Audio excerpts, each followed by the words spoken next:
Halo, Assalamualaikum warahmatullahi wabarakatuh. Berjumpa lagi dengan channel saya dari Sehundi. Gimana kabarnya teman-teman hari ini? Semakin baik dan semakin sangat baik.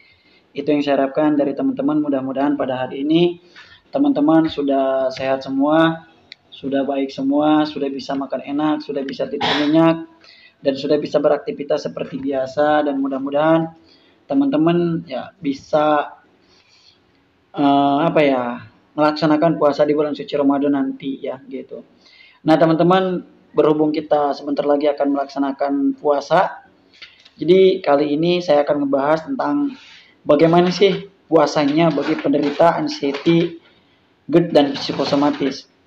Perlu teman-teman ketahui bahwa awalnya teman-teman saya itu ragu untuk melaksanakan puasa. Ketika dulu masih GERD dan psikosomatis serta anxiety, saya berpikir saya kuat tidak sih untuk melaksanakan puasa. Tapi ternyata teman-teman ya ala kulihal gitu. Mungkin karena dari puasa itu banyak orang yang bilang sama saya katanya puasa itu sangat bagus untuk melatih pencernaan kita. Dan saya praktekkan itu. Terasa banget sama saya gitu kan.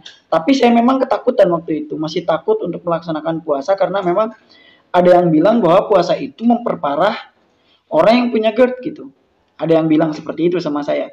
Tapi pada kenyataannya teman-teman justru saya lebih nyaman lagi, lebih enak lagi pas puasa. Dan perlu teman-teman ketahui bahwa saya ketika mau puasa itu saya berpikir apakah saya kuat, apakah saya harus gimana gitu kan, mencari bagaimana sumbernya, yang bagusnya, yang validnya, saya itu harus melaksanakannya seperti apa gitu kan.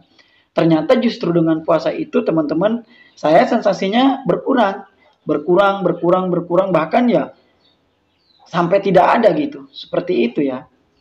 Ya mungkin itu karena keyakinan kita pada saat melaksanakan puasa ya.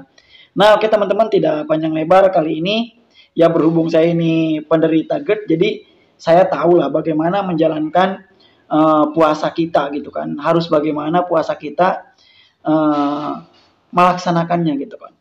Nah teman-teman ya, tips yang pertama dari saya untuk puasa itu kita diawali dengan dari buka puasa dulu ya. Dari buku puasa ke malamnya sampai ke sahurnya gitu kan. Sampai ke siangnya. Nah kita awali dengan buka puasa dulu gitu kan. Teman-teman, saya sarankan yang pertama itu teman-teman minum air hangat. Ya, air hangat itu teman-teman ya.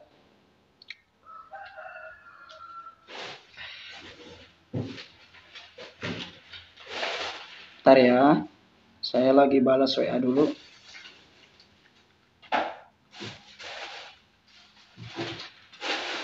Biasa WA banyak nih. Kalau lagi bulan puasa yang bertanyanya tentang puasa semua ke saya ya. Seperti itu. Nah, air hangat kalau bisa teman-teman ya air nabes lah, rendaman kurma gitu kan. Itu kan pengganti dari air gula yang ada gitu kan, atau pengganti dari sirup atau lain sebagainya. Itu lebih kerasa ya buat saya air nabes itu. Kemudian teman-teman ya selain daripada air nabes ya teman-teman ya bisa makan kurma ya. Makan kurma 3 biji atau 5 biji tergantung teman-teman ya mampunya makan berapa gitu kan. Air hangat sama madu boleh, kemudian air nabes juga boleh. Itu tergantung teman-teman untuk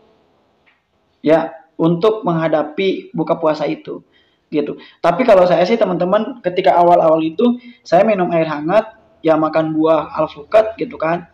Kalau enggak ya buah kurma, kalau ada, berhubung kurmanya enggak ada ya saya makannya buah alpukat diganti gitu kan. Seperti itu ya. Jadi yang pertama teman-teman bisa minum rendaman air kurma dulu dan air hangat gitu kan. Itu yang pertama. Makan buah lah intinya. Kalau misalkan ada yang tidak bisa ya boleh diganti ke yang lain gitu kan. Jangan dulu kita makan berat ya. Tunggulah selama 15 atau 20 menit. Nah, kemudian teman-teman jika memang teman-teman masih menggunakan obat pereda asam lambung, boleh diantara sebelum makan itu teman-teman minum dulu, minum pereda asam lambungnya. Kalau misalkan takut teman-teman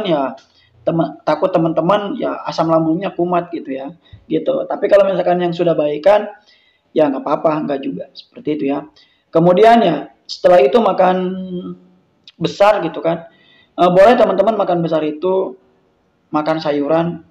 Sayur hijau itu bagus ya, kayak semacam labu gitu kan bagi yang tidak darah rendah ya. Kemudian timun juga yang mentah boleh lah gitu kan. Terus dicampur ya, pokoknya sayur-sayuran itu usahakan ada, rebus, wortel gitu kan, ataupun kentang, itu usahakan ada di menu teman-teman untuk makan besar. Kemudian cari yang misalkan yang cocok, ikan apa nih, ikan gabus, ikan goreng, atau telur, atau apa ya, selagi itu memang tidak ada sensasi buat teman-teman gitu. Kalau saya sih biasanya kalau sebelum makan itu saya makan gorengan pakai pakai sambal kacang gitu kan, enak kan gitu. Saya sih begitu sekarang ya. Kalau dulu waktu kecil enggak gitu kan, sama biasa pakai rebusan. Nah, kalau udah gitu kan kita istirahat dulu, sholat taraweh dan sebagainya gitu kan. Nah, kemudian boleh teman-teman pada saat setelah taraweh itu nyemil. Ya, nyemilnya apa ya? Misalkan biskuit Malkis atau sari gandum, atau misalkan saya pengen yang lebih alami, pisang kepok atau keripik pisang atau keripik singkong dan sebagainya. Itu bisa dilakukan oleh teman-teman ya, jeda kita nyemil gitu kan. Nah, kemudian setelah nyemil itu jangan langsung tidur ya. Kita kalau misalkan mau minum herbal yang masih pakai herbal, nah sebelum tidur itu kita minum herbal ya gitu kan. Nah setelah itu ya beranjak ke sahur gitu kan. Ya sahur menunya mungkin sama, atau misalkan bolehlah makan kolak dulu kalau yang cocok, atau misalkan kita makan buah dulu, kurma dulu dan lain sebagainya gitu kan. Jadi intinya kita harus pinter-pinter mencari makanan mana yang cocok untuk kita, mana yang tidak untuk kita gitu.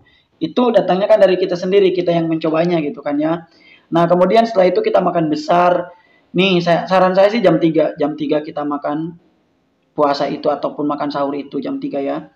Karena kita jeda waktu sampai ke subuh itu biar 1 jam kita tidak tidur dulu gitu kan. Nah, makan sahur sendiri teman-teman cari yang cocok lah. Cari yang cocok buat teman-teman. Kalau saya sih udah oke, makan apa aja boleh gitu kan. Tapi sewaktu saya dulu masih GERD gitu kan, saya biasa makan sayuran, makan yang dikukus ya, pakai ikan gabus, pakai ikan bawal, pakai ikan tuna juga kalau lagi pengen, daging sapi kalau lagi pengen ya gitu kan. Kalau lagi ada uangnya juga gitu kan.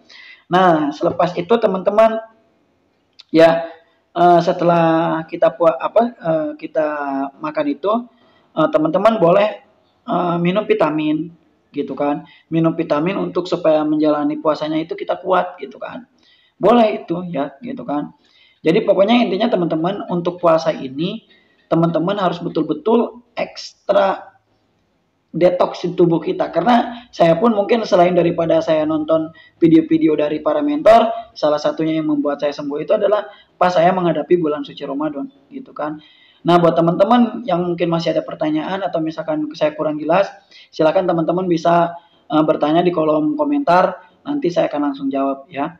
Pokoknya teman-teman tetap semangat ya menghadapi puasa ini, jangan grogi, jangan takut, jangan apa-apa, kita coba saja. Kalau misalkan teman-teman kuatnya setengah hari ya bersyukur gitu kan.